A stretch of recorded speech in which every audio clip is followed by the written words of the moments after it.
Peace, family. Y'all know who it is. It's Dr. Picard K. Lumumba, the progenitor of LumumbaSpeaks.com, a Black empowerment initiative where we believe we could gain a competitive advantage by always betting on Black. Happy Pan-African Wednesday to all the brothers and sisters. Happy Pan-African Wednesday.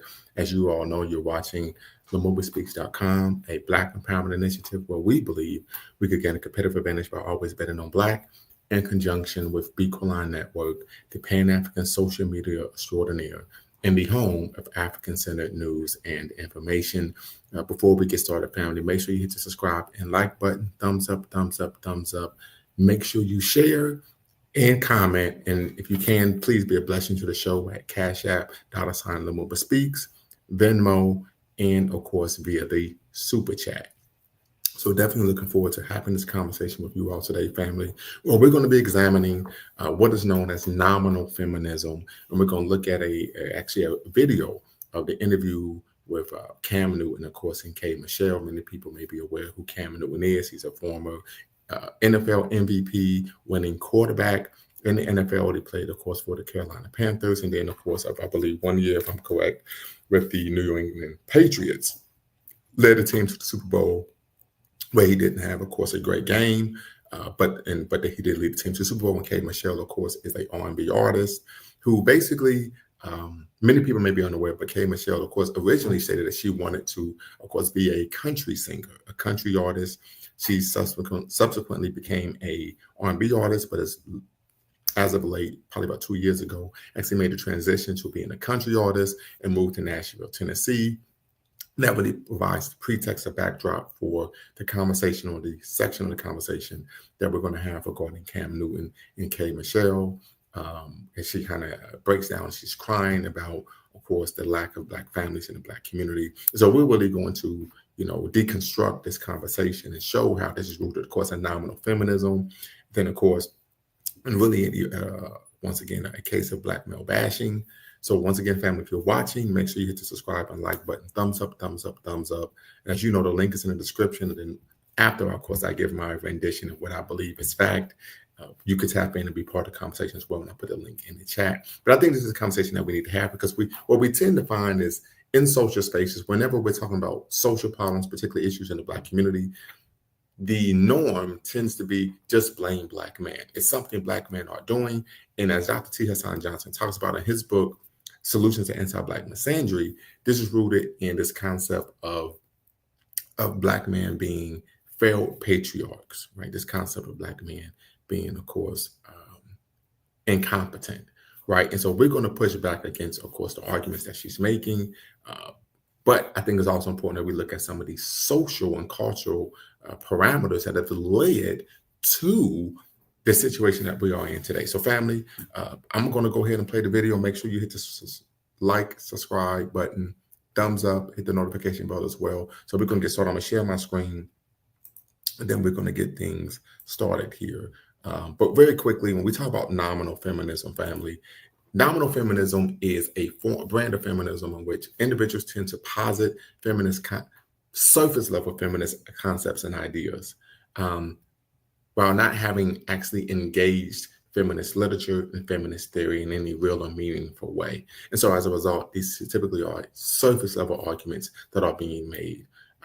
We use the term specious arguments, right? That on the surface, they seem like they may be valid, but upon further inspection, we see that they are. Of course, that is not the case. So go ahead, share my screen, family, then we would get this conversation started. So here we go. Did I share? There we go. Here we go. Where it's predominantly What? white. One, they go home at 5 and 6 o'clock when they're producing, because they go home to their families. Being a country. So, of course, she's talking about her move to Nashville, being a country music artist. And she talks about that. What tends to take place is after there's a recording session in the studio, they go home to their family. This is the argument she's making. But we're going to really see this form of veil, as Dr. T. Hassan Johnson calls, of course, anti-Black misandry come out. If you are a singer in country music, you're a man. If you are not married, it is not respected. Family is respected in country music. in that space. But in our space, we are singing about side chicks. We are singing about, we are glorifying a lot of women. That's not what happens in Nashville. You can't call a woman a bitch, a hoe in Nashville, because they'll never even listen to your music and your professional career will suffer. At what point in the Black community do our men create real homes? So we see us coming here, right? So the onus is on the man to create real homes, right?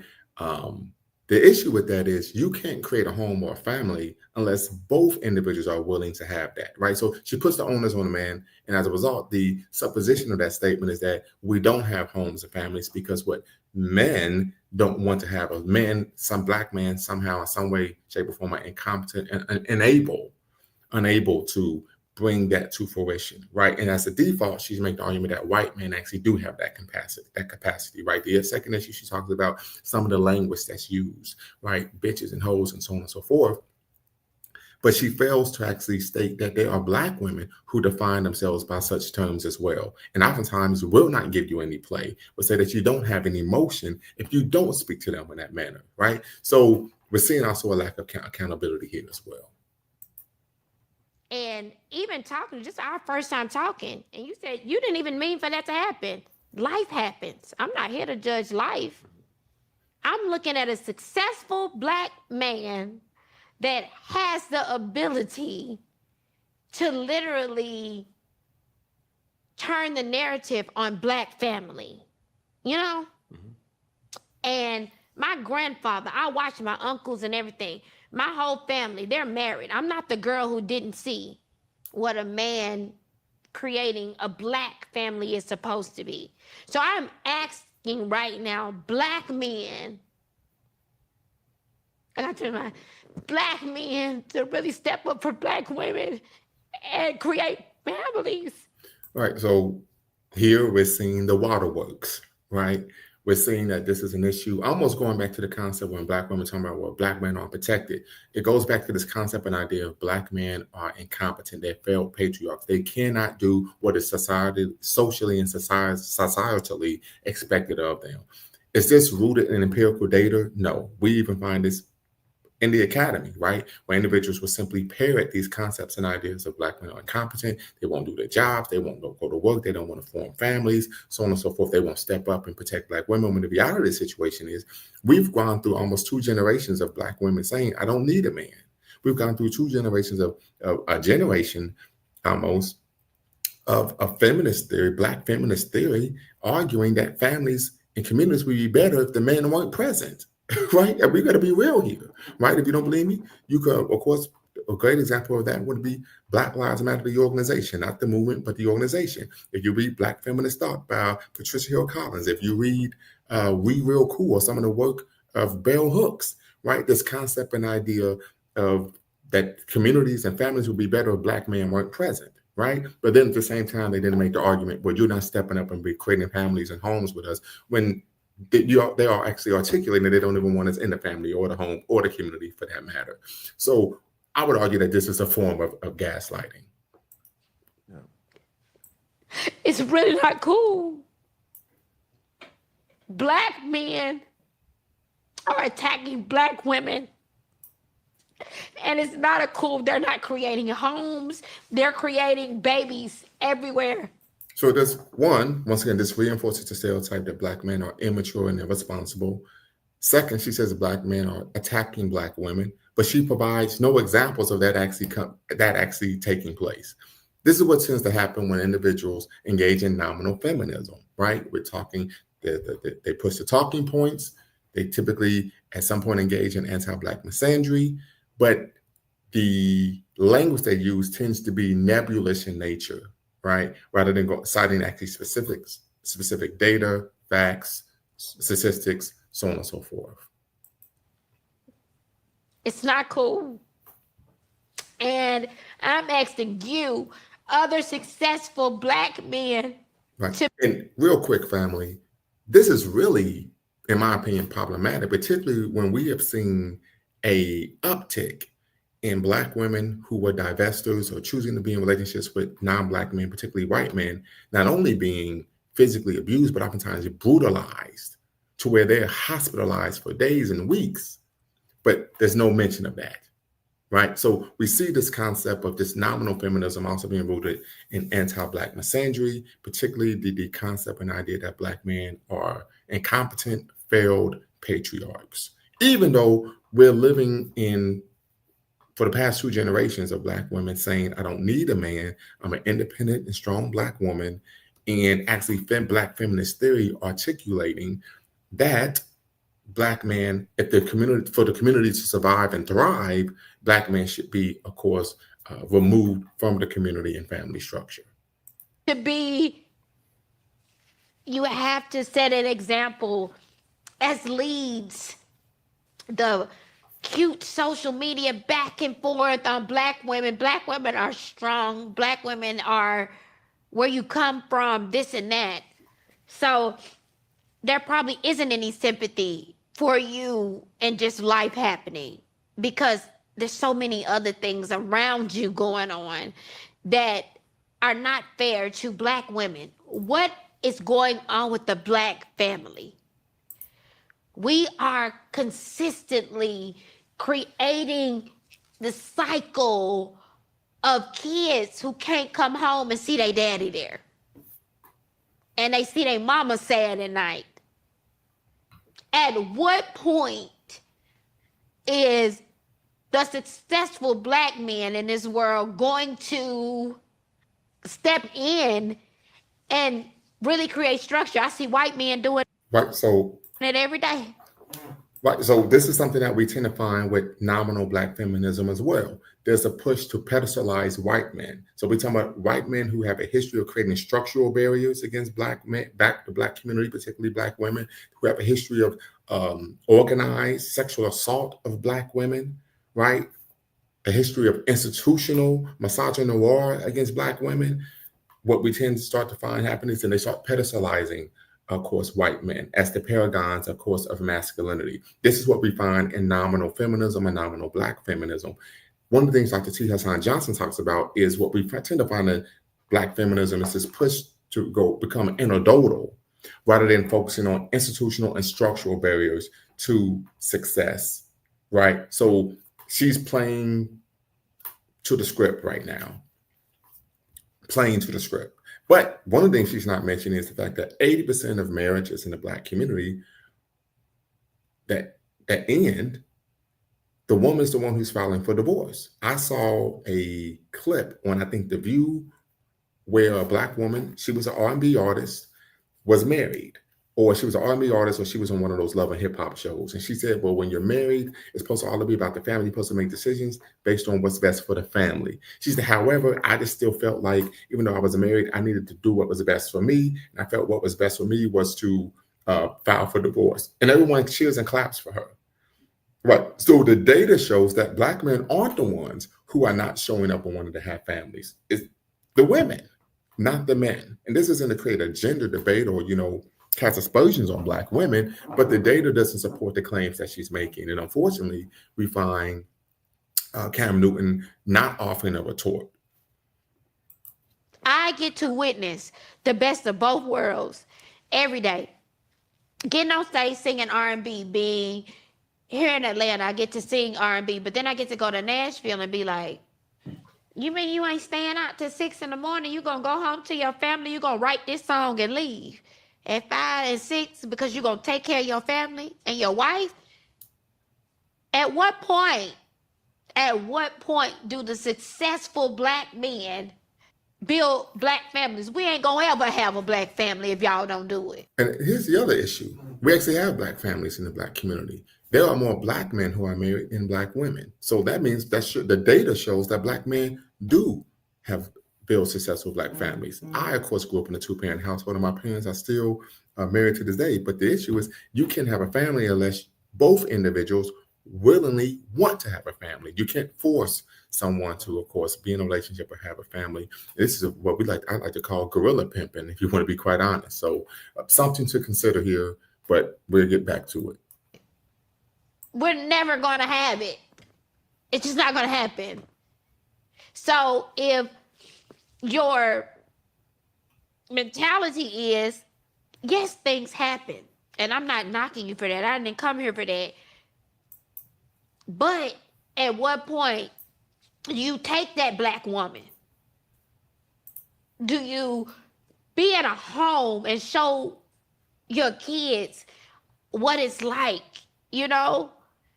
At what point do you take a grip to it, not make excuses for it or mantras and things like that?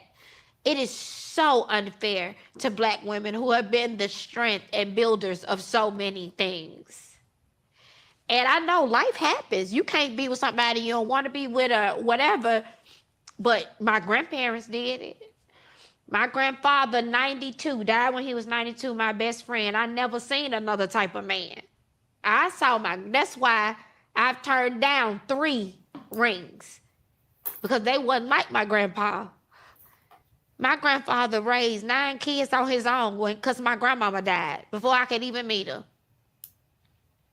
What point are our black men going to stop the bullshit, the social media shit and all of that, and build black homes? If we don't build... So there's a couple things. Once again, she's attacking black men. She's really promoting stereotypes about black men. But at the same time, she says she's turned down 3 engagements. She's turned down 3 men who sought to actually build a family with her. And she says, well, because they want my grandfather and he took care of 9 children on his own.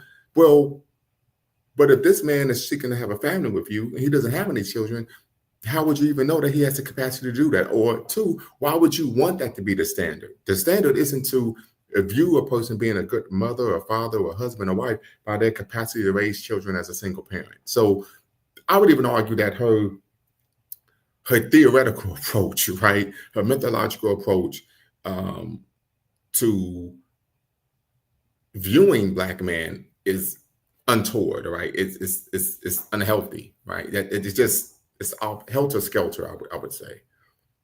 Black homes, we can't depend on white folk to build black homes. So when you see somebody like your significant other who clearly loves you, and it's all these black women rooting for her, rooting for you, they want you to build a black home. That's their anger. So I'm sorry, family. I'm gonna call bullshit, because if that was the case, we wouldn't. Number one, 80% of black children in America are being raised in single-parent households. There are men who literally skip out on their responsibilities. That you don't get an 80% clip unless there are women who are willing and wanting to be single parents, right?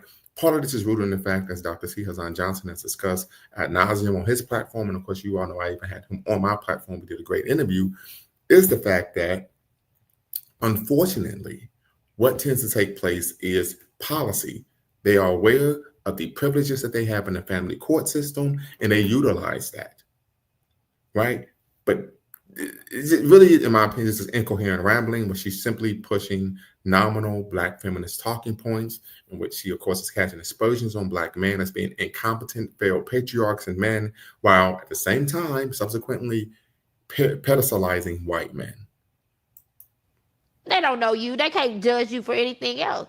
They want you being who you are, being attractive, being successful.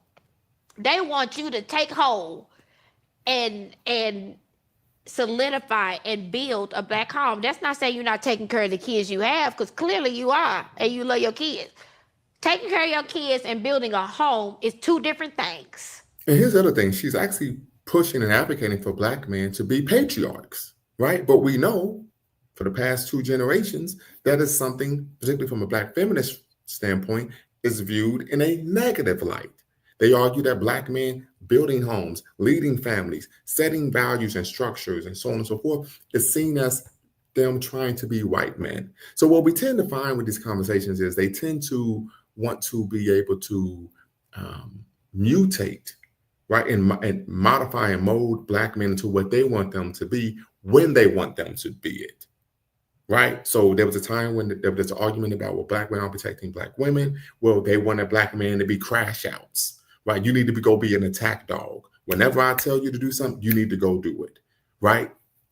Now it's this argument. Now, no, we don't want you to be crash outs. We want you to be leaders and build homes. So now all of a sudden, the argument is, hey, we want you to be patriarchs, right? But for the past few generations, we were being told, particularly in the academy, Black feminist theory literature, that this was a problematic, and we were seeking to simply be poor imitations of white men. But once again, part of the issue is he's not pushing back at all. At what point are we going to stop these back and forths? Oh, this type of woman don't say nothing to me about that. Well, guess what? You're just weak. Like, you want a strong woman around you, and I'm sorry. Like, no, we want intelligent women around us, right? So now she's talking down to Black men. So where she's telling Black men what we want in a woman, right? So we don't know what's best for us, so she's going to tell us, right? So once again, we're seeing what the misandry here, right? Most men, I would argue, they want a woman who's what, as Kevin Samuels would say, fit, feminine, and cooperative, right? A pleasure to be around, intelligent, incisive, right? But nobody wants a strong woman, someone who's going to act like a man. You could be a powerful woman, i.e. Yah Santawa, right? We could be a powerful woman. We're talking about Queen Anne of the Maroons. You could be a powerful woman, Mary Church Terrell, Ida B. Wells. But these women who would identify themselves as strong. The reason why I push away from that, because one, that promotes that stereotype of the sapphire, this silver-tongued woman who, she's going to, chop you down, cut you into 10 pieces, but with her mouth. But also, there was a time I was, I was connecting with a sister, and we were just having conversations. This was years ago. Her father was Ghanaian and her mother was African American, and she grew up partly on the continent. She said, I was like, "Oh, are you a strong Black woman?" She said, "No, I'm a woman. I'm not supposed to be strong. I could be powerful. I could be incisive. I could be dynamic. But she said, I don't carry that baggage. I don't claim that." So something to consider. But the major issue is, like great point. Like Carlton Banks said, we're jumping the same hurdles as her. So why are you trying to get in our way? Right? Here's the other issue. When also, one of the forms, concepts that Dr. T. Hassan Johnson talks about in terms of anti-Black misandry is dismissing Black men's feelings. And this is what she just did. When a Black man says, I don't want to be in a relationship with someone who's talking to me crazy, the response is, oh, you're just weak. So we see the dismissing Black man's feelings, Black man's perspectives, right? What we want in a relationship, what we will want in a family, right? That's unhealthy for children to see any parent being spoken to in a manner that's disrespectful, father or mother. So she's really, telling on herself here. Black women have that we get copied from hair to body to everything. Black women are the most unloved individuals in America, but the ones who have built. The most mimicked. Most mimicked. Good or bad mimic, But we looking to you. We looking to you. A successful Black man, we are looking to you to change the narrative. And when you don't, it becomes, go on that show and tear his ass up. Mm-hmm. I received that. And nothing but a white flag, because I have been guilty. But if we're going to have this conversation, how we need to have this conversation, just like you're holding me accountable. Hold me accountable. I need Black women to hold themselves. Okay, come on, let's go. All right, family. So the link is in the description. The link is in the chat. Tap in and be part of the conversation. I think one of the things that was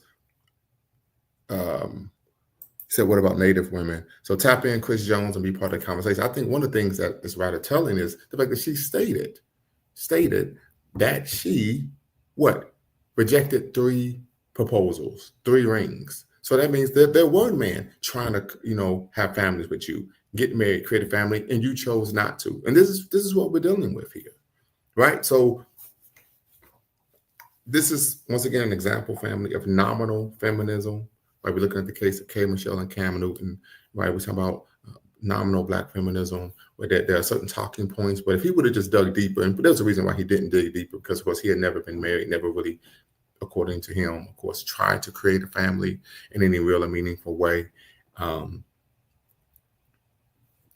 And as a result of that, of course, I think he just said, hey, I accept that, I waved the right flag. But the reality of the situation is we see some of these, of course, Black feminist talking points.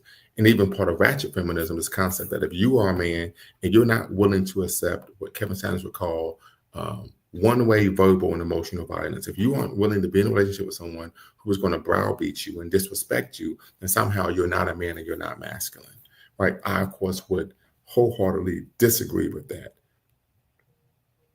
in every way, shape, or form. In any relationship, that type of behavior should not take place for any reason whatsoever. But once again, family, tap in, be part of the conversation. The link is in the description.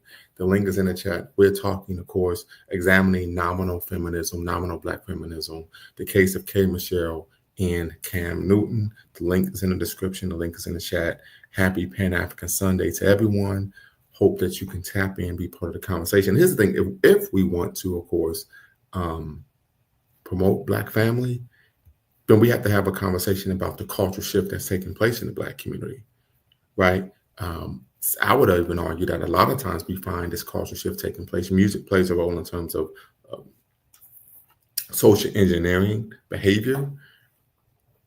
But then, of course, the conversation comes where we need to have the capacity and ability to, of course, think for ourselves. So there are a number of issues, right?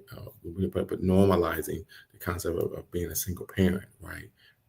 There are a number of issues that we can really tap into. But if we're going to have that conversation, about having Black families, you can't put the onus on Black men when the data shows it's Black women who are the ones who are actually leaving relationships that have children, right? They're the ones leaving, right? So you can't make that onus. You can't complain that Black men are patriarchal, and then at the same time say that we want you to be patriarchs when it's convenient for you, right? So I would argue it's almost treating Black men like they're an inanimate object that you could just put down and pick up at any time that you want and use in any way that you see fit, right? So of course I would take issue with that in a minute. I'm not a anti-Black misandry scholar per se. I've read some significant literature regarding anti-Black misandry, but my uncle sent this to me. I said, okay, I just think I need to get on and do a show, because what happens is these type of concepts and ideas are promoted, right? And no one typically talks about them, right? The other issue you have to look at is the person have the qualities and characteristics to create and lead a functional and healthy Black household. So something to consider there as well.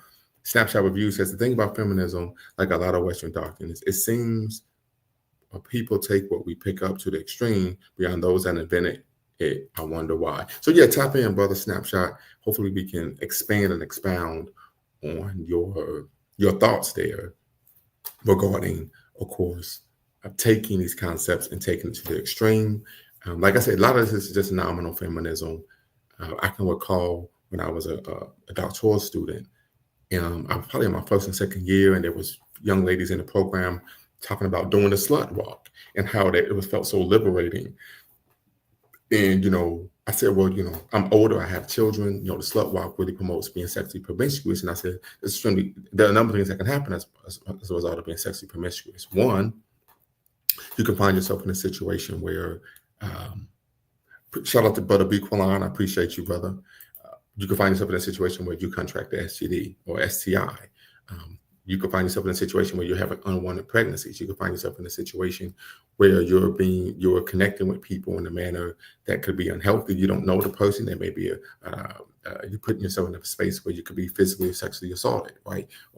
So I didn't see the positive, right? So, but I would argue this is really just feminism on steroids. But what we tend to happen, and Brother Biqualan has talked about this. What we tend to see happening is there's an ideological battle. Right, and feminism has become so omnipresent that individuals tend to engage in what we call nominal feminism. They take the concepts and ideas without truly understanding and unpacking them, and then extrapolate that and then promote that to, of course, the masses. And then people take them on to believe that this is somehow a solution to the problems that we have as a people. And so what tends to happen here is we even find this when there's a situation where a man may not want to be a stepfather. Well, a real man, a stepfather. So really we see this form of manipulation, right? Okay, she talks about, hey, I had 3 proposals. I turned down 3 rings. Now all of a sudden families are important. So now a black man needs to step up and create a family with me when you had an opportunity already and you rejected it. Right. So these are some of the issues that we're finding. Once again, this concept of not only feminism, nominal feminism, but anti-black misandry, where men, and particularly black men, are treated as inanimate objects that you could just, sit down and pick up and do one's bidding whenever a woman pleases. So some of this comes from, of course, gynocentric households. A lot of times young men are raised and reared in a manner in which they're taught that being a real man is simply doing whatever a woman wants, right? You're not really looking out for yourself. You're not caring for yourself. Your value to the family is your ability to convert your labor into currency for their, of course, material well-being, right? These are some of the issues that we find with, of course, feminist thought. We know there's also the concept of the disposable male, right? So once again, family, the link is in the description. The link is in the chat. Tap in and be part of the conversation. I would love to hear what you all have to say regarding the video. So please tap in, be part of the conversation. We'd love to hear from you all regarding, of course, this conversation, examining nominal feminism, black feminism, the case of K. Michelle, and of course, Cam Newton. One of the things we also find, we tend to find, a lot of, particularly in social media spaces, right, is this concept that we're starting to find black women pedestalizing white men. So they tend to be oblivious to the structural and institutional barriers that white men and their wives have created for black people in America. And then they start to pedestalize them as the paragons of not only manhood and masculinity and masculinity. So definitely want to hear what you all have to say.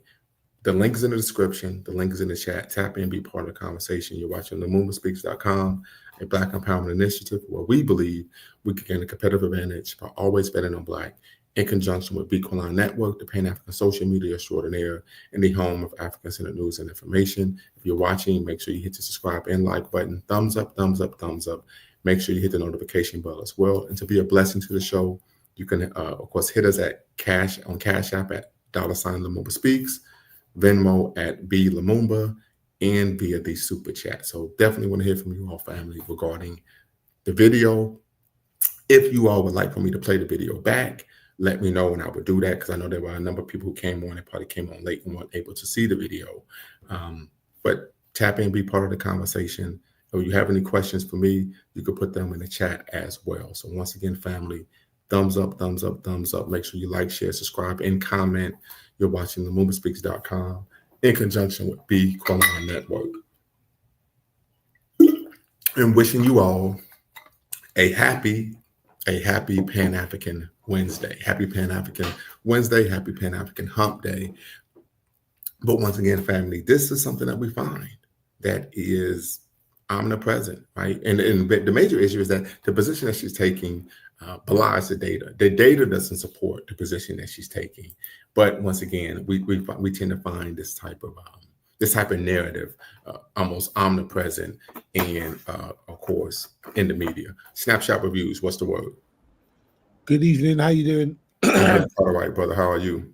I'm fine, thanks. Unfortunately, I missed the beginning part, so I don't know what they were talking about. But this conversation about feminism, particularly Black women's take on feminism, has been something that I've been hearing about online for the last couple of years and stuff. And it is a bit of a topic that I find quite interesting, and especially like how, like I said in my comment, like a lot of Western doctrines, it seems that when Black people come into contact with them, we seem to take them to heart and go harder with it than the people that actually started it. So let's look at like the first generation of feminists. They were looking for what? The right to vote, to own property, etc. But right. I don't think I heard any of them saying, I don't need no man. But that seems to be a rally cry among a lot of modern Black women. Right. Not all, but the ones that are on this feminist thing, they will say, I don't need no man. And it's almost like they take that to heart. Same thing Well, with I mean, that's not conjecture. We even find there's literature making that argument, right? We've read we talk about Black feminist thought. We talk about the most prominent Black protest organization of the past generation, Black Lives Matter. They stated this was part of their mission statement. They eventually took it down from their website when people became aware of this. They stated that they wanted to create a Black community that was devoid of Black men. yes, I remember that.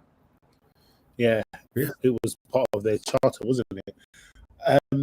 And I don't know, because it's almost like if we were to speak to one of them, it's like, what is your goal for the community without the man? Like, how do you see that?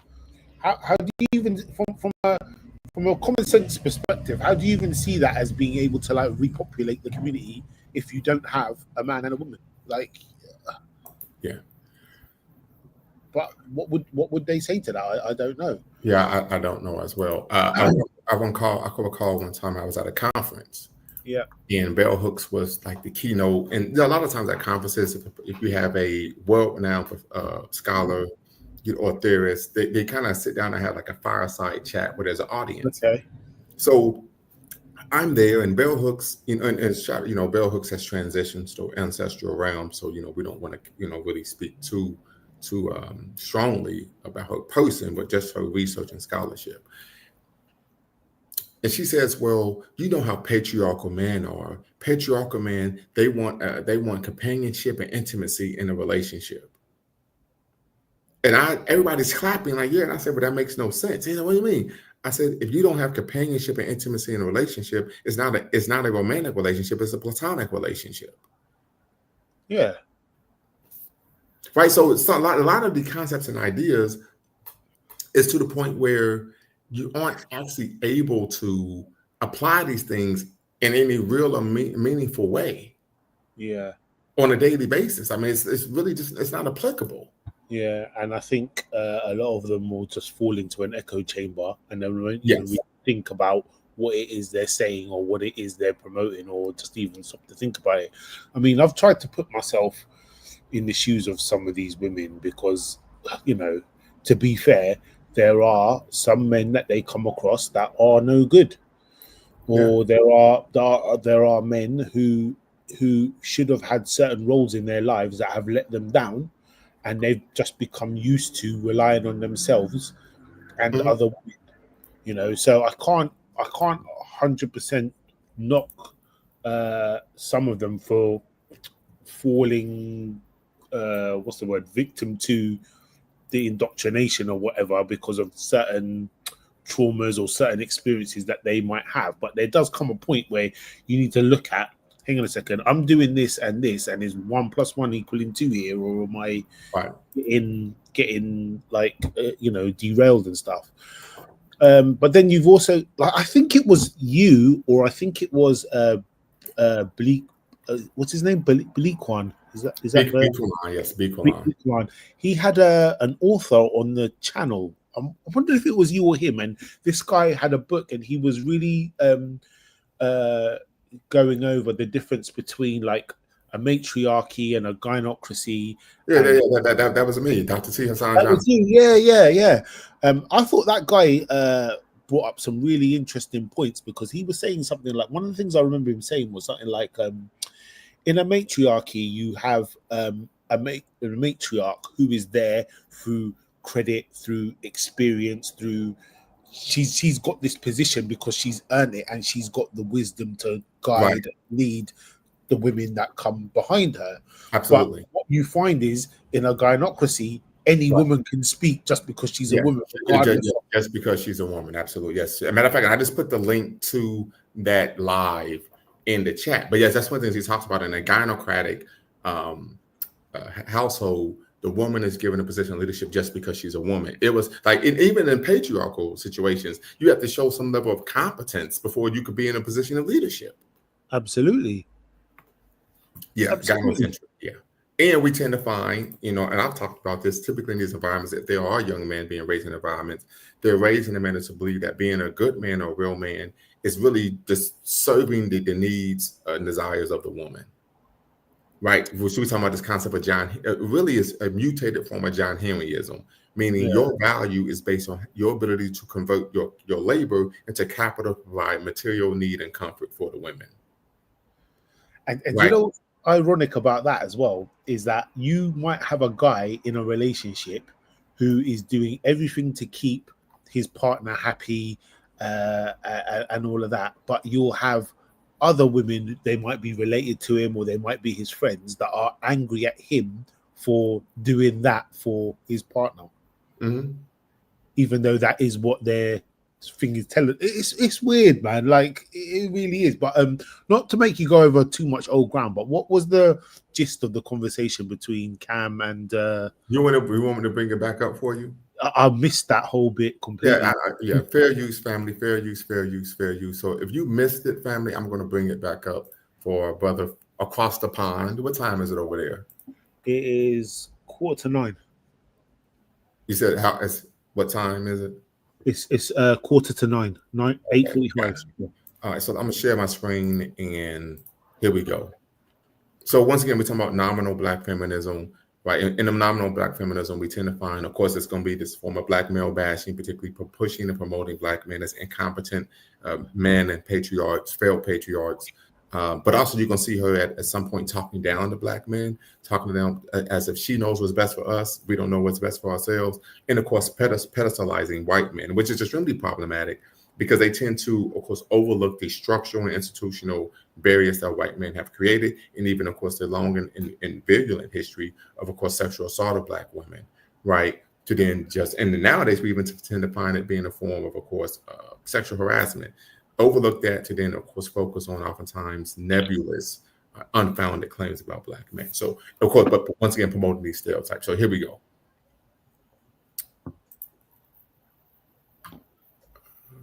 Nashville, where it's predominantly white. One, they go home at 5 and 6 o'clock when they're producing because they go home to their families. Being a country singer, if you are a singer in country music, you're a man. If you are not married, it is not respected. Family is respected in country music in that space. But in our space, we are singing about side chicks. We are glorifying a lot of women. That's not what happens in Nashville. You can't call a woman a bitch, a hoe in Nashville, because they'll never even listen to your music, and your professional career will suffer. At what point in the Black community do our men create real homes? And even talking, just our first time talking, and you said you didn't even mean for that to happen. Life happens. I'm not here to judge life. I'm looking at a successful Black man that has the ability to literally turn the narrative on Black family, you know? And my grandfather, I watched my uncles and everything. My whole family, they're married. I'm not the girl who didn't see what a man creating a Black family is supposed to be. So I'm asking right now, Black men, and I tell my Black men to really step up for Black women and create families. Yeah. It's really not cool. So that's the gist of the argument that she makes. She kind of at some point after that she starts to repeat herself. But the issue was later on she talked about the fact that she rejected 3 rings, that 3 separate Black men on different occasions were in relationships with her and wanted to get married, and she chose not to. Oh man, there's so much here to unpack. Okay, so just very quickly, what is she known for? Like, so she was an R&B artist, and she crossed over. Now she's a country artist, and she's in Nashville, Tennessee. Right. Okay. But once again, you see this pedestalizing white men. Yes. Right. So my thing is this. I would have quite a few questions for her. Is it that because what she's saying is that Black men aren't creating these environments, etc. Is that it's the Black men that she comes across that isn't creating those kinds of environments? Because does she know where or how to find a black man that does do that, that can do that. That would Well, be and here's the thing. Typically, the black men who want that don't date women who dress the way she's dressed. I was just about to come on to that because I'm sitting there like looking at what she's wearing, and I'm thinking to myself, well, if you're gonna get married and you're gonna represent this man who's gonna build this family for you, why are you sitting down in public like that? I mean, you've got something there that enhances your nipples sticking out of your top. Like, I would be embarrassed if that was my partner up there, Right. like that. But if you try to explain that to them, oh, you're controlling me, you're this or you're that, or Yeah. you get called all kinds of misogynist and stuff when that's not even the case. What was interesting is she said that she grew up seeing guys and that lot, men in her family getting married and all of that sort of stuff. So was she not observing how those women were? I'm imagining, well, I don't know, actually I can't assume how those women are, but like it takes certain qualities to be a wife, right? Just like it takes certain qualities to be a husband. Exactly. And the men that she's coming across, the ones that she's turned down the rings from and stuff, like, well, we don't know why. We don't know why she turned them down. But what she said that the reason why she didn't turn them down. So real quick, let me get to this comment about Black Canadian. Then of course I will answer that question. Black Canadian, hopefully you could tap in and be part of the conversation, says, but women in the Western world seem to believe they can wear whatever they want, even when they have a boyfriend or husband. So she said the reason why she did not marry those men is because they want her grandfather. And she said she saw her grandfather take care of 9 children all by himself, because her grandmother transitioned and passed away. Right. But I said, but how would you, that still doesn't make any sense to me. That shouldn't be a litmus test for marrying someone. If you have to see that this man could take care of 9 children on his own. Well, if the man don't have any children, you don't know what type of parent he's going to be. No, exactly. So it's almost like a part of it is self-sabotage then. Yeah, absolutely. There's no way she would be able to vet that right. Kind of level of from this guy. Right, you could see how he is around children in his family or whatever to give you a bit of an inclination. Does this man have patience with children and all that kind of stuff? And that's a guideline you could work on. But to say your grandfather took care of 9 kids all by himself, so this person has to have done that before, like, it doesn't even make sense. But another thing that you find with a lot of modern women is, and this is true of women of all sort of like generations, they enter their prime a lot earlier than men do. And by prime, what do you mean by prime? Well, what I mean is, like, there is a lot of stock in women's health, women's youth, women's beauty, and that, and you're going to hit that potential earlier in life in terms of like being a young woman, like 21 to 25 or whatever, like like the prime sort of like age, yeah. But a guy has to go out into the world to build himself up. He doesn't get his. He doesn't enter his prime out of the gate. He has to go out, build himself up, and then he's the best version of himself. Gotcha. But over time, the women get older. There's younger girls coming up behind them. Their biological clock is ticking, etc., etc. And this is just me, just being brutally honest. Over time, their quality, I don't know what you want to call it. It does degrade a little bit. It might degrade slower for certain groups of women, but over time, it's like, this is why you could see, I don't know, let's say if Denzel Washington got divorced, for example, he could move on with a younger woman that would look good and be able to have more children and all that stuff quicker than I would imagine his wife would be able to if she's roughly about the same age as him. Do you see what I'm trying to say? Okay. Yeah.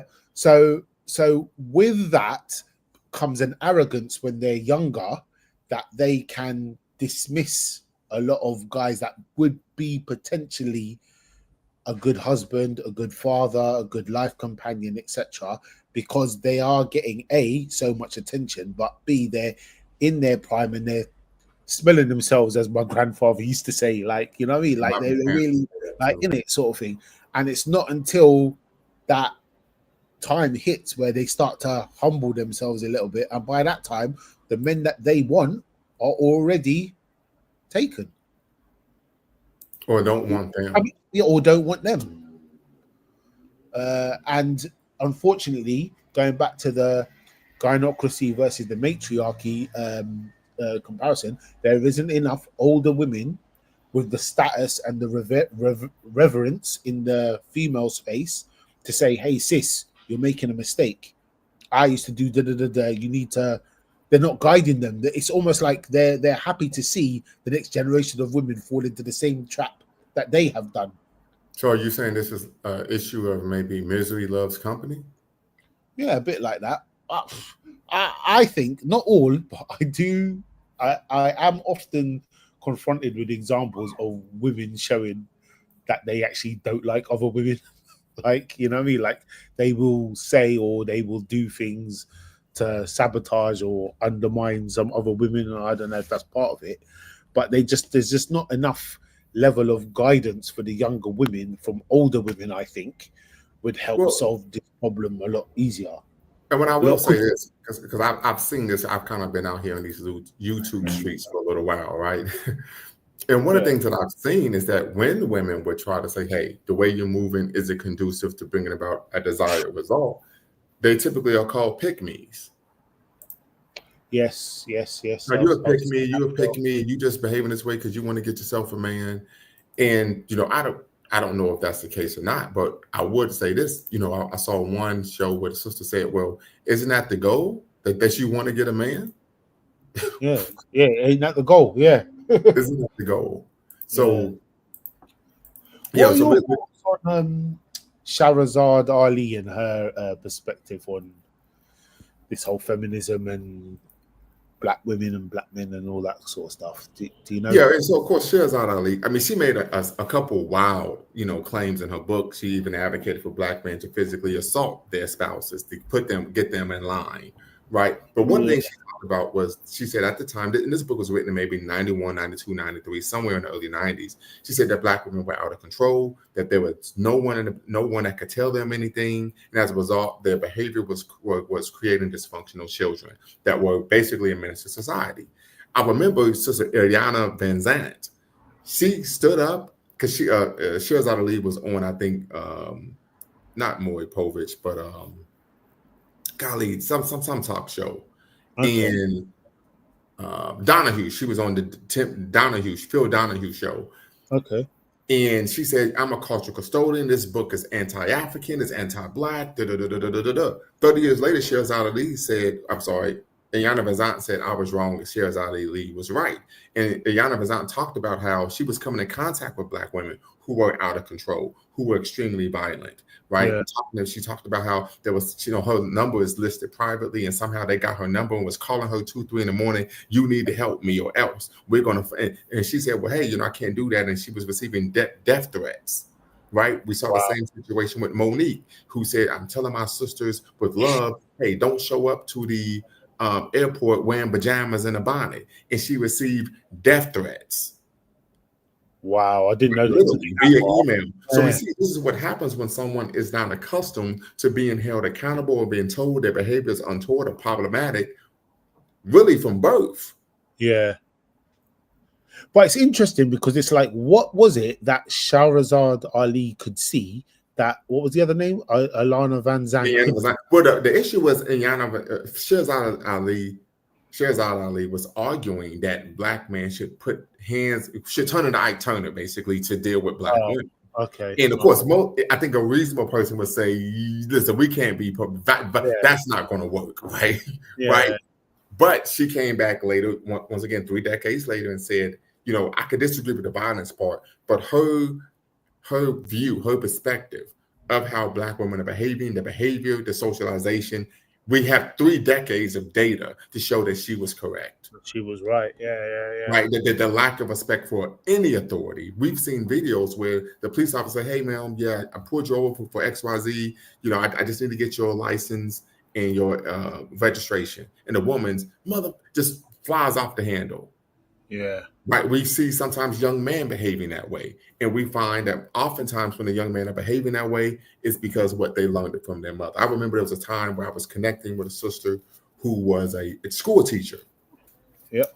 And we just actually had a conversation, and she said, yeah, a lot of times young men, they become almost apoplectic, right, in terms of, combative and over the top. And she said a lot of times they're doing that because that's how they see their mother's problem solved.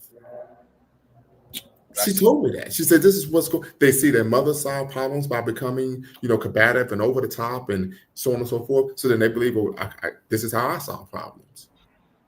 That's very interesting. Yeah, and this was coming from a Black woman who was a school teacher who had a son, and she's telling me this. Wow.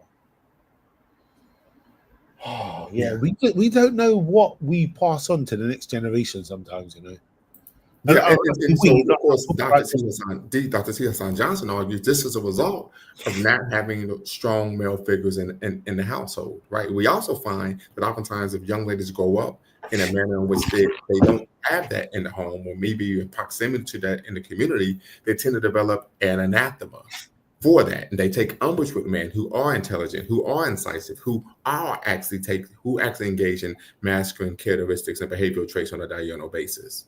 And so then we see situations where they're trying to compete with the man that they maybe even in trying to couple with. Yeah. I can think of a few. Well, real quick, there's a part on, and I didn't show this, where K. Michelle says, well, and you all complain about how Black women be talking to y'all, but that just means y'all soft. So she's being dismissive, right? No man in their right mind who has a modicum of self-respect wants to be in a relationship in which they are a consistent recipient of verbal and emotional abuse. Yep. No, man or woman, nobody wants to be in a relationship like that if they have any a strong sense of self-worth. Yeah, I've literally witnessed some of my friends in relationships where they've been like proactive problem solvers and things like that, and the women that they unfortunately were with, almost like they could see the problems were getting solved and they would just automatically do something to just derail the progress. Absolutely. They take issue with it. The fact that the man is competent is a problem. Is a problem. It's almost like, because there's some of them that like to, even though they'll cuss him out and stuff, they like to be that breadwinner or that provider or that or have that guy in that position where she's paying for things and he's standing behind her in the queue hugging her. Do you know what I mean? Like some of them like that. But boy, yeah. So yeah, we see this all the time. I've even experienced it. I was in a relationship once where, hey, I'm a go-getter. I'm actively preventing problems, and then after a while, it becomes an issue. I have nothing to complain about. Yeah. That's it. Yeah, and so we're talking about normalizing dysfunctionalism now. Wow. But for her to and I see this a lot online, especially in a lot of Black spaces. I think we are too quick. I say we, but the ones that do this, I think we're too quick to speak in general terms about the whole damn. Absolutely. The only person who can talk about the Black community in wide general terms like that is the Black person that knows every single person in the community, and there isn't one. Do you know what I mean? Or at least engage in some type of empirical research to where you could back up what you're saying with data, with scholarship, so on and so forth, right? Then at least if you're going to have a conversation, you could say, okay, these are some general things, behavioral themes that we're finding based on the research that was done, right? And that's the issue that, Dr. T. Hassan Johnson talks about, Dr. Tommy J. Curry talks about, that when they talk about Black men, there's no research to actually back it up. They just make these claims. They don't talk to Black men and say, okay, what is your perspective on X, Y, Z? And she did this in the show, in the conversation, where they just tell us how we're supposed to think and feel about a situation. So now they're treating Black men like they're children. Yeah. And the Which worst is thing is, rooted in, of course, long-held stereotypical views of black men. yeah. And what doesn't help that is when you have some black men that cheerlead that on. Yeah. You have a media apparatus like the Tyler Perry films Mhm. that just like Perpetuate. yeah, that just perpetuates every kind of stereotype. I mean, like literally, I think he's under fire for his last movie. Yes. But you could pretty much cookie cutter a lot of his films. Like, Yeah, the dark-skinned black man is a yep, deviant. He's yep, problematic. He's a misogynist, dictatorial hellion, and a light-skinned man who believes in Jesus is going to save the day. yeah, and a downtrodden black And man. for example, what was the one movie, Meet the Browns, starring Angela Bassett? She's a single mother, and she got 2 kids, and the son is like a basketball star, and the father's a dark skinned guy. And she says, "Hey, we need your help." And he says, "Yeah, I wish you would have took you. I know you wish you would have got that abortion now." Right, and he's disrespecting him, and then the light skinned Rick Fox is the guy. I really see your value, and this it's the same thing in every freaking movie. The family of every single movie, the dark skinned man is the villain. Yeah.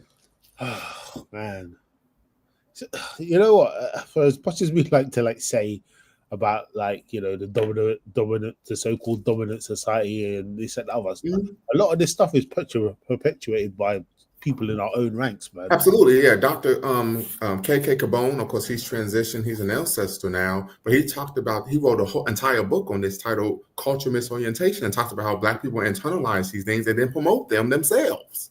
Yeah. Yeah. He said we find it in media, we find it in religion, we find it in education, where we will promote the very concepts that are antithetical to our being. Yeah. And then you get I know we just recently had Father's Day, but then you get some women that are like, "Oh, I'm the dad too, so I should get a celebration on that." And oh, I don't know, man.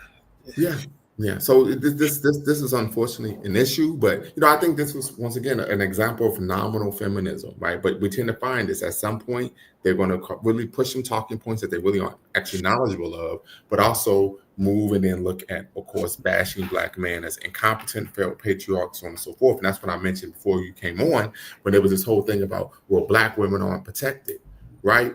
And then, so of course, the supposition of that is black men aren't protectors. So once again, black men are incompetent. They're not real men because they can't protect their women, right? But really, what they really are looking for is black men to be attack dogs. You don't have a brain. When I say get them, boy, you just go get them, sick them, right?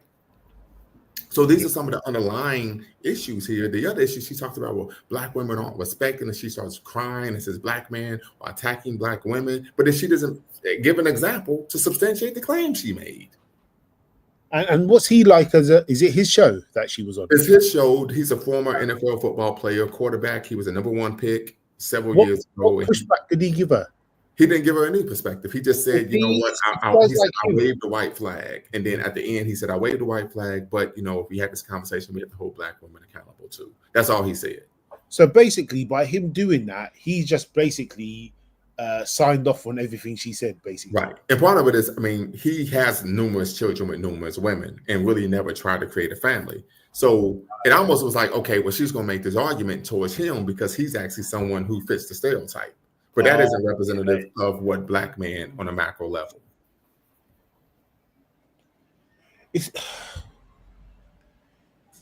I bet though, right? If there was, let's say, for example, I'm sure there is, but let's say there was a podcast out there run by a black guy that was the thing that she says that she wants. Mm-hmm. She would stay away from that conversation. I bet. Absolutely. It's almost like. Yeah, oh man, so some of the stuff on social media, man. Like sometimes you just think to yourself, like, are these people even genuine in what they're saying, or do they even really? I don't know. It's frustrating, man. Like it really is, because like you wouldn't want like a next generation of women to be growing up thinking that, but. Yeah. If she's going to sit there with a guy and he's just going to sign off on it, she probably walked off that stage saying, yeah, I put my piece out there and, what I said was the truth. And I don't know, man. Well, matter of fact, I'm gonna read this briefly read part of this article from Dr. T. Hassan Johnson on his blog, where it says, "Okay, I allow you to serve me now." Right? It says, "What black men have been trying to say since the 1980s, when all of this independent boss babe narrative began, and black women started telling black women they didn't need them unless they made more money than them, is that because of our particular history in this country." Let me share the screen. I'm sorry, family. Is that because of particular history in this country, we don't have wealth inherited or otherwise. We tried to tell them that jobs they had that made them feel superior to men could be taken at any moment. I first witnessed this in the 1990s after dating a couple of corporate consultants with bachelor's degrees in English, each making six figures right out of undergrad. They didn't even have benefits and were the first to be released when the economy took a downturn. But that superiority complex wasn't going anywhere, and they believed that they would always have such positions, the positions many black men didn't have, simply because they were brilliant. It never dawned on them that such could be temporary and had more to do with corporate public appearance and government policy than their brilliance or magic, right? The superiority complex of black women versus empirical data, right? Truthfully, both employment and entrepreneurship has not offered macro level black economic stability, particularly on a multi-generational level. And this is not accidental. Black economic viability has been under attack since Reconstruction. Facts on facts on facts. It has been undermined at every turn by policy and or violence. You can lose your job working for a person or institution in a heartbeat. Similarly, the overwhelming majority of black entrepreneur businesses never make it off the ground. And without inherited wealth, much of the time we're starting and running businesses on fumes, even without brick and mortar addresses. What black men have been trying to tell black women is that the only way we can do that is together, like our grandparents and great grandparents did. But this narrative of you have to make more money than me, six figures to be worthy, and two, your money is my money and my money is my money, stifles cooperation and trust. Because we've made little headway on those two fronts in the last 65 years or so, considering gynocentric welfare, higher education, and white collar employment options. Men have thrown up their hands and sought peace on their own. And honestly, we drug our feet too long before getting to this point. The contempt for black men is palpable. Black men have instead sought alignment with women who don't have that collective philosophy, or going monk altogether, as a contempt and misogyny for many black women has become too extreme, arguably becoming a feature of black women's social culture. Job insecurity after the election of President Trump. So now they've started to lose these jobs. All of a sudden, financial cooperation is becoming sexy again. But I think many black men know it's only such because they're in dire straits. And as soon as they have the opportunity to go back to that independent woman mind state, they will leave, right? Even now, when they make videos on social media about the value of black love, they mainly talk about self-serving interpretation of a traditional relationship where men provide resources while they fail to mention or even consider what they would reciprocate in kind. This was a great example of that. They voice that they want black men to do everything, including shovel snow, provide chauffeur services, babysit, fight off strangers, deliver meals, randomly buy her gifts she can show off to her girlfriends, provide so that she can quit their jobs and do nothing at home. This is what they think traditional housewives do. Anticipate her moods and preemptively prepare to make her feel good, perform mind-blowing sex, but only on her terms and her time schedules, give unending emotional labor by providing non-advice-based listening for indefinite periods of time, buy her houses, provide sperm on demand if she wants babies, except that she may plan divorcing you afterwards, only to hit you up for child support, even for babies you may have never wanted, cook meals, raise their children from previous relationships while they pursue other ventures, fight or attack previous baby daddies. I call this pit bullying. Buy cars, buy expensive jewelry, bags, and shoes, offer prenuptial agreement-free marriages, pay for expensive trips out the country, routinely take her to expensive restaurants, pay bills, of course, and be lovingly supportive if and when she wants to leave you arbitrarily. This also means stay readily available to take her back when and if she wants it, and abandon anyone you may have met in the interim to prove your love to her. Few men are interested in being anyone's temporary life raft, only to be discarded the next time she thinks somebody has a boat. And P.S., most of the time, they don't. Right. All the stuff there that you just listed off, right? Yeah, this is real. It really hits home that being a black guy, you got to have all kinds of superpowers. And this is the thing. Everything he mentioned, I have experienced. Right. But everything he mentioned. But they don't make that demand when they are dating men of other communities. Or not to that extent. it's like you have to have a superpower when you're a black dude. Every single thing has got to be ticked. And what I've started to notice, especially over the last year and a half, I'd say, when I'm out in London, I see a lot of black women, good-looking black women, dating outside of their community, which is their choice, is up to them. But just looking on appearances, if a black guy was to approach her looking like that, he wouldn't even get the time of day. Like, and I'm just like, how has this guy got a ticket to the dance? Like, it's Yeah.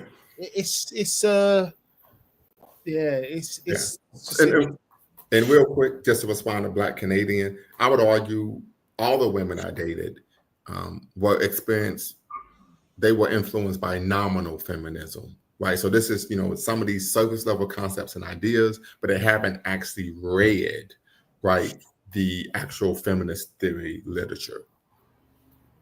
Right.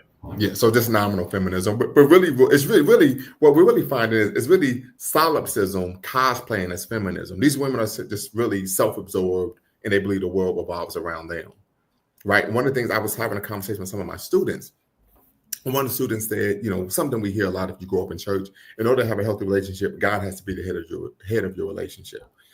And I said, but I would vehemently disagree. Okay. And they said, well, why is that? I said, not that I'm telling you not to believe in God, even though I'm an atheist, but it's not my place to tell you what your religious beliefs should be, right? But I said, I'm making a presumption that you, of course, are Christian. She said, yes. I said, well, here's the problem. Christians have the highest divorce rate in this country. So the data shows that believing in God and being a Christian is not a prerequisite to having a healthy and long-term lasting relationship. So I said, here are 3 things I think are needed and necessary to actually have a healthy relationship.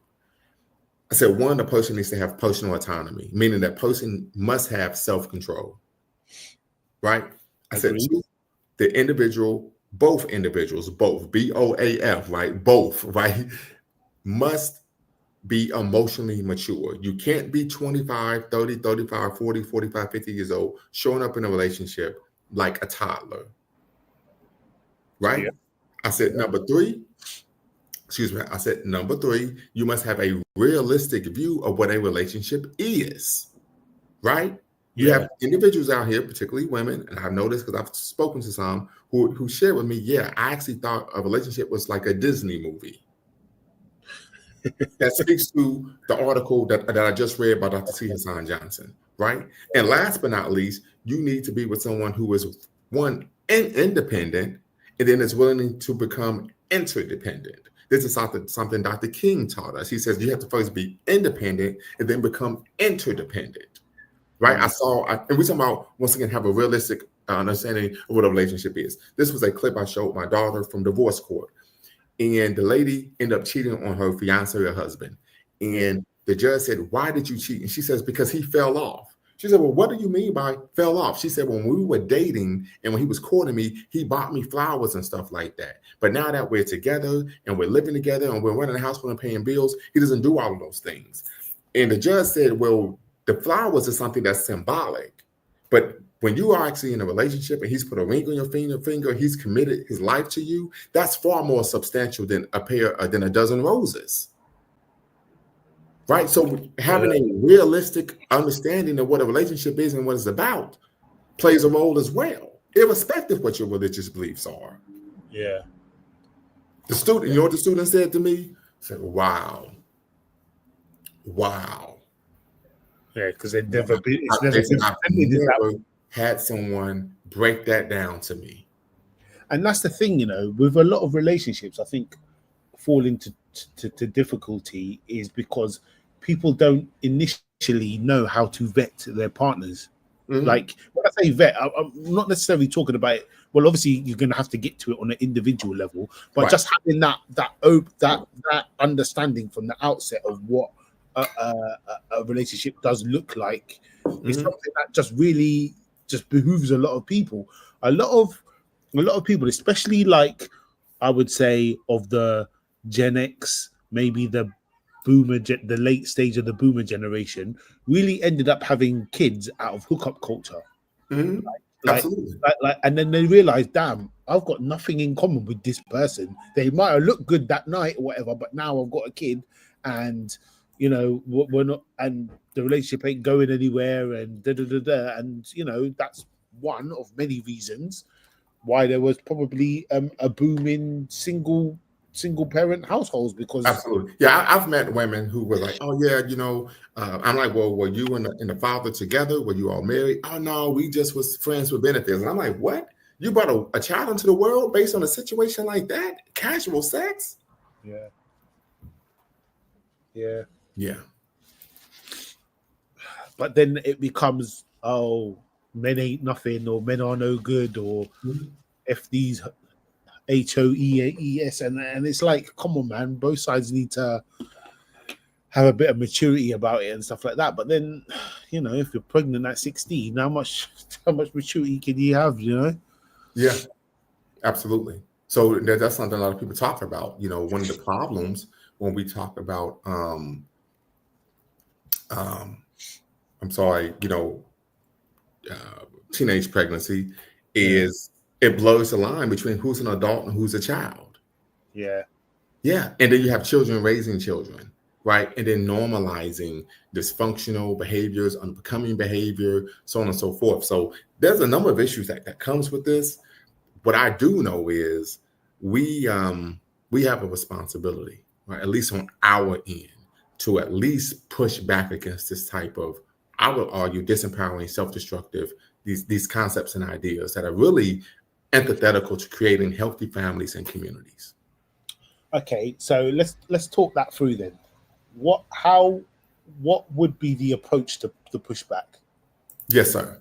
So I'm glad you said that. So one, and I'm actually going to, put myself out here, right? One is having shows like this, at the work that Dr. T. Hassan Johnson is doing, right? So when we see that these scholars are doing the work, we need to support them as a community, right?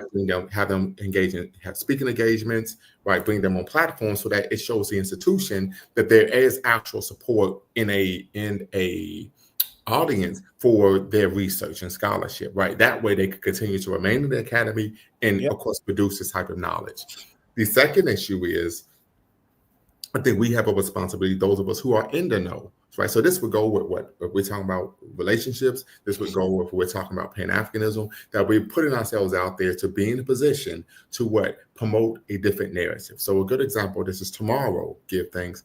I'm going to be keynoting at the Sacramento Juneteenth celebration, Shade Black Power, right? And so one of the things that we're going to talk about, I'm going to speak, and of course my soliloquy, is the importance of centering, right? Of centering African American agency in the fight in quest for liberation from chattel enslavement. Not Lincoln's Emancipation Proclamation. We do not engage in, right, promoting our victories are based on the largesse of non-Black people. This stymies self-determination. It stymies agency. It normalizes that when we have a problem, we look to others to do for us what we can, should, and will do for ourselves. So we have the onus. Those of us who we like to say are in the know. It's our responsibility to say, you know what? I know better. I have to do better. And as we say, reach one, teach one. And we talked about this before. We talked about taking this to scale, right? Juma Moshi Shule, Saturday schools, big brother, big sisters, right? I've talked to young men, right? Some of this informal mentoring, they may meet me at the gym and whatever. We start having conversations, and they were literally growing up in gynocentric environments. And they could tell something wasn't right about this, but they didn't have the language to be able to put their finger on it. Exactly. And then they luckily came in contact with me, not because I'm a polymath or because I'm incisive and I'm an avid reader, and say, well, brother, Dr. such and such talked about this. What? There's a whole field of study and inquiry regarding the issues Black men face? Absolutely. Yeah. Do you think Cam Newton is also in that same category? Because if he gave her no pushback whatsoever, is there a forum for Black men like him to be, I don't mean this in a mean way, but like to be schooled or educated on when they are up against that, what they can push back on. But if he is also perpetuating that with his lifestyle, then it's a bit of a But so this is one of the things that tends to happen in Black social media spaces, right? Particularly Black YouTube. Most of the most influential Black YouTubers, right, are uneducated on the actual issues. You talk about Shannon Sharp, Club Shay Shay. It's just celebrity gossip. Yeah. There's nothing constructive or meaningful that you're going to gather from watching his episodes or his show, Yeah. right? Yeah. Yeah. Cam Newton, of course, he's bringing on, you know, celebrities, entertainers, but the conversations tend to be surface level at best. Right? You don't see these individuals actually reaching out to actual scholars. And I think you were the one who said, hey, Brother Lumumba, we want you to start doing more shows with people who are, guess what, scholars in their field, professionals. Yeah. So we could get a real education. So guess what I did here at the King Center? We created a Lunch and Learn series where we're going to be bringing in scholars who their research disrupts anti-Black racism. And we're going to be doing, and we created what? A YouTube channel for the King Center. So now the Black Culture Center has nice YouTube channel. So of course we're going to be streaming simultaneously with Lumumba Speaks and Be Line Network. Yeah. That sounds good, man. Right? We're going to do real work to disrupt these issues. Not promoting narratives about us that was created and derived from, of course, white supremacy and anti-Black racism. Yeah. And then somehow, thank you, defender of logic, act like somehow we're doing something monumental and progressive for our community. No, as Destiny Child said back in the 90s, no. Absolutely not. Absolutely not. Right? So we have that sounds exciting. We've scheduled for Dr. T. Hassan Johnson. He's going to do another show with us. We have we're actually in the process of finalizing with a sister from the University of North Carolina, Charlotte. We're going to be talking about religious racism. Right? She wrote a brilliant book titled "Banning Black Gods." I'm gonna pull it up for you all, family. Banning Black Gods: Law and Religions of the African Diaspora. Right. So I was able to reach out to this sister, and let me share my screen. And we're going to be bringing her on. Hopefully, she's going to be able to sign on and agree. Banning Black Gods. I'm sorry, I got to share my screen. Yes, Banning Black Gods, Law and Religions of the African Diaspora. So now we're going to be looking at what this concept of religious racism in the Black community. That's intercommunal and intracommunal in nature. So we like to cook with fish grease over here. We're talking about real scholarship, not that liquor store stuff. Wow. Yeah. I mean, Black gods. Yeah. Yeah. A comprehensive and timely work that adds an unprecedented amount of evidence for the persistence of religious racism against African identified religions today. Boaz's monograph is incredibly well researched and should become a cornerstone of syllabi dealing with Africana religions. Right? Because we want to operate from an African-centered frame of reference. Yeah, absolutely. We're not cosplaying. We're not cosplaying whiteness, white feminism. We're not intellectually lazy. And more than anything, we're going to make sure that we are not being the cultural children of the world.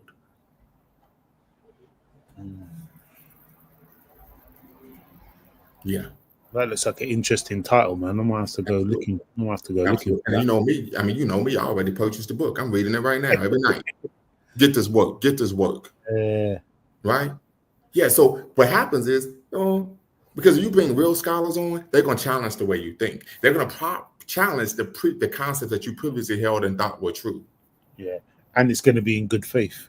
Absolutely. Yeah. Absolutely. And, luckily, I have my PhD, so I'm able to make those connections with individuals in the industry because I have the cachet. Yeah. But it's like, how do you reach the everyday Black woman with this in terms of just getting her to stop and reflect on what she's saying and what she's doing? Yeah. Yeah. And I think that's multifaceted. My perspective would be, and this is, of course, isn't exhaustive. I think there are multiple perspectives, but I think one of the major things we can do is make ourselves available. For example, LOA, I think he comes on from time to time. Hopefully our brother that dribbles down the VA, he can start, frequenting the show again. But one of the things that he talked about was making myself available. So I would start reaching out to these different podcasts. I would email them saying, can I come on your show and talk about this issue? Yeah. Right. So now I'm reaching out. They're not reaching out to me. I'm reaching out to them. Yeah. Yeah. Right. And so I think making ourselves available, this is what we have to do if we want to change the narrative, if we want to help change the way our people in our community think and act not only towards ourselves, but also those who are, of course, enemies of Black progress. Now, from a Black man's perspective, do you think enough of us care about the issue? I do. Care about, like, I do. because there seems to be this, I don't know, maybe because obviously I understand that social media does blow things up a bit, but it just seems like ever increasingly there are so many guys that are just like, don't worry about getting married, or Well, I would say what that narrative comes from the fact that they realize that the laws are biased against them. Right? Dr. T.S. Johnson talks about the fact that they can arbitrarily break up with you, right? Arbitrarily divorce you when there's nothing you could do about it, and you lose access to your children, or meaningful access to your children, and you have to pay child support. So now you're financially supporting children that you can't raise. Those are the reasons why, as you say, that some men are choosing to say, hey, I would have peace by myself because I don't want to be in a situation in which I have no leverage whatsoever. Yeah, I don't know, because it just seems like that sentiment seems to just be growing these days.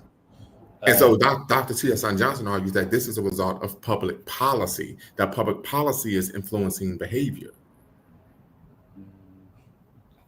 I don't know. I kind of feel like the woman's going to act like that. She's going to act like that regardless of what. Well, I understand that because people are going to be people, right? But what we find is that in other countries where the laws aren't set this way, the women don't behave that way on a macro level. But also in those countries as well, to even get to the stage of having children and having a family, the guy has got to be in a certain position, hasn't he? He's got to be able to prove to the family of the bride that he is capable, worthy of providing a life and style for this woman and being able to raise children in the environment and stuff. She can't just say, "Mum, Dad, I'm pregnant." Do you know what I mean? Like, right. they would have already gone through a ceremony of marriage and all that stuff in most cases before they even, you know what I mean? There's a whole level of I don't want to call it vetting. There's a whole yeah, that's exactly what it is. Vetting. You vet the person. Yeah, but those communities, that they have all that stuff in place, and for the women, it is beneficial for them to cooperate, to be that help, make that support mechanism that the guy needs as well. You know what I mean? Yeah, I don't know. But it's interesting because some of those communities or some of those countries and stuff are often demonized in the Western media. You know? Right. But yeah. It's an interesting topic. Right. So she broke down and started crying during that thing. And what did he ask her, like, why? No, he didn't. And I would argue that's just a way to be manipulative and try to keep a person from actually pushing back up about it of a retort. That's all. Right, okay. That's, in my opinion, that's all that is. Yeah. And I mean, to be honest with you, if I remember correctly, they were crocodile tears, to be quite honest. Oh, right. Oh, she wasn't really crying. Okay. Right. All right. But once again, it's, and black men are attacking black women, and black women are being protected. Black women are being disrespected. Well, we find black women disrespecting themselves more than anyone can. That's true. Nowadays, when Malcolm X said that, he was absolutely right. He said the most disrespected person in America is the black woman. Most humble. I said, but now you have women going out on social media saying things about themselves that are untoward. You know what? There's a quote in his autobiography, which is one of the ones I've highlighted. And he says, the measure of a nation can be seen in the attire of the women, or how the women dress, especially the young women, and how they dress publicly. If she's out wearing stuff that she shouldn't, like stuff that's like leaving nothing to the imagination, basically, it will reflect on how strong that nation is, the moral qualities and fibers of that nation. But we can translate this to a community if we wanted to. I see, like, just there's a little bit of sun out, but I see women walking down the road to the shop in stuff that I'm thinking to myself, why would you come out the house wearing that? But you can't tell them anything. Well, you can. Now, if Well, they listen, you can, they but listen, like, that's you don't completely really different. that. Sorry. Yeah, you can. Now, if they listen, it's completely different, but you can. Yeah. So I think that's one thing we have to stop the narrative to say, well, black women don't listen. No, you could tell them. You can tell them.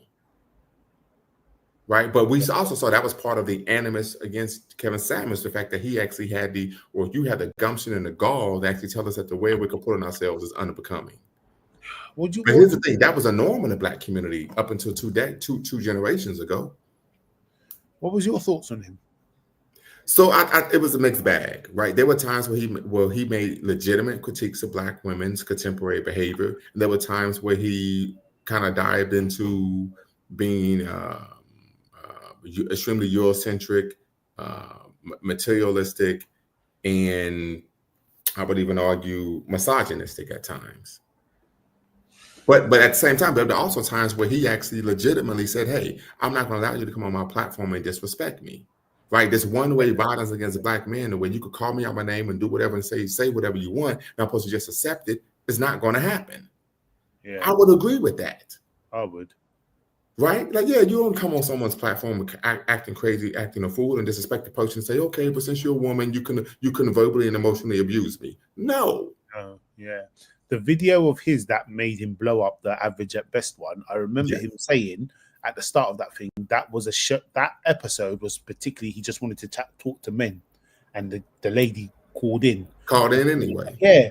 And he said, look, you called in on a day you're not even meant to be here. I honored the call trying to help you out, but you're just giving all of this attitude back and that, and I'm not having it. And he put his foot down, and that was the video that then thing took off. I remember now, actually. Yeah. It's interesting though, because he was almost walking a balance of giving genuine advice and critique, as well as, am I just going to be here to just wind up black women, or am I just going to try and do?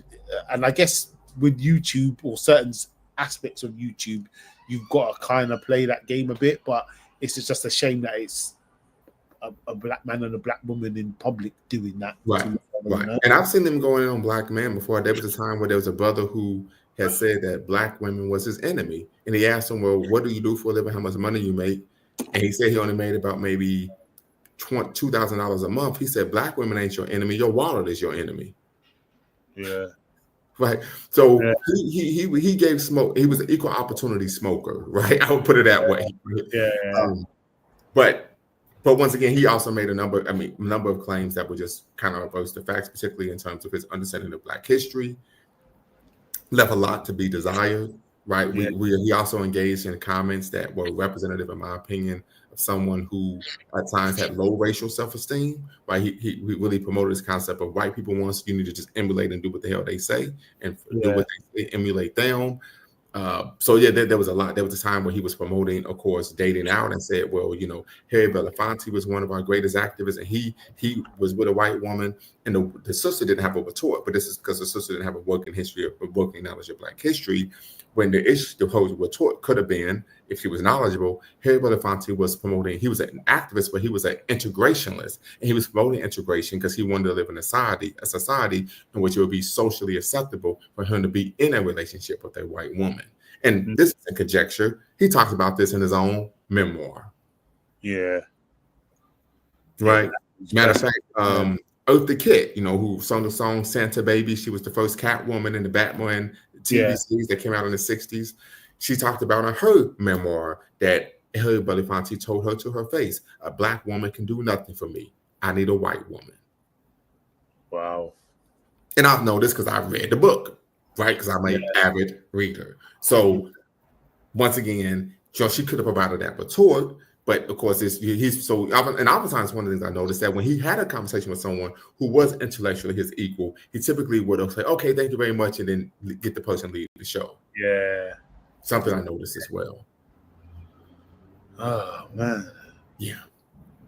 So exhaustive, but family, I definitely appreciate everyone tapping in, being part of the conversation. We're going to be back at it this Sunday where we're going to be having a conversation with a sister where she's going to be talking about why it's important for the black community to have a millionaire mindset. So we're going to unpack that. Is she promoting conspicuous consumption, or is she looking for Black people to develop generational wealth so that we can improve the material conditions of Black life all around the world? When's that show happening? It'll be Sunday at noon my time. Okay, cool. All right, then. That'll probably be what, 7 p.m. your time. Yeah. Okay, cool. All right. Well, it's a good discussion. I'm gonna dip out now. Absolutely. Anything else I can add to it? No problem. Yeah, but yeah, we all just need to keep talking to each other and stuff, and just spread what we know and things like that. Oh, and by the way, feel free to just drop me an email or whatever if there's anything that I can do on my end. I don't know what, like to help you promote your channel or whatever. Just let me know, man. I'm happy to kind of help out. Okay. Put your email in the chat. Yeah. All right then. Yeah, I'll do that. Yeah, put your email in the chat, private chat, or you put your email in the private chat. Yeah. All right then. Cool. Okay. I appreciate you, family. Until next time, y'all know what to do. Always, always, always bet on Black. Peace. Peace.